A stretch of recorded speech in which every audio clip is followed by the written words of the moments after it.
It's inevitable that when we're learning new things, whether it's under saddle or whether we're learning to jump or whether we're learning groundwork, that we're going to make a lot of mistakes. I love the idea of practicing with a barrel or practicing on the fence or practicing with another person, a parent, a spouse, and we're getting good at handling the rope and handling the stick without having to make the mistakes on our horse.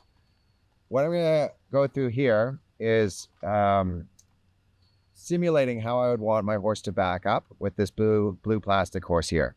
The most important part of this is the relaxation that we have at the beginning and the end. So here I've rocked my weight onto my back leg.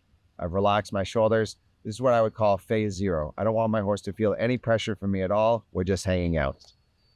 Now I'm going to ask politely. This is just like a suggestion, like could we or may I or maybe you could please back up. And I'm just change my intention and just put a little rhythm into the stick.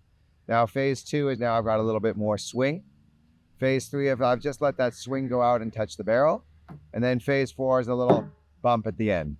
If I get to phase four, I'm still going to stop and go back to phase zero. Phase zero, I can't emphasize this enough, is the most important part. Sometimes if you feel like you're holding tension in your jaw or your shoulders, maybe you want to go and you want to sit down on something for a moment in between. Maybe you want to lean on a fence. Maybe you actually, if you've set your horse up and you've got a good read on your horse, maybe you even go back and you sit right down on the ground for a moment.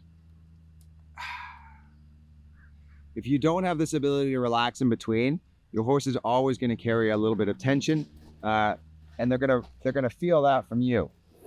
Now, the phases that we go through here, we want to do them in a rhythm. We want them to be predictable. We want them to be consistent.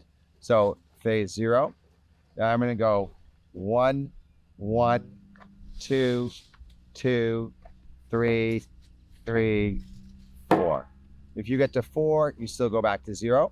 If at any point your horse does back up, you're also going to go back to 0. You want to be exactly 50% ready to continue and exactly 50% ready to stop and go back to 0.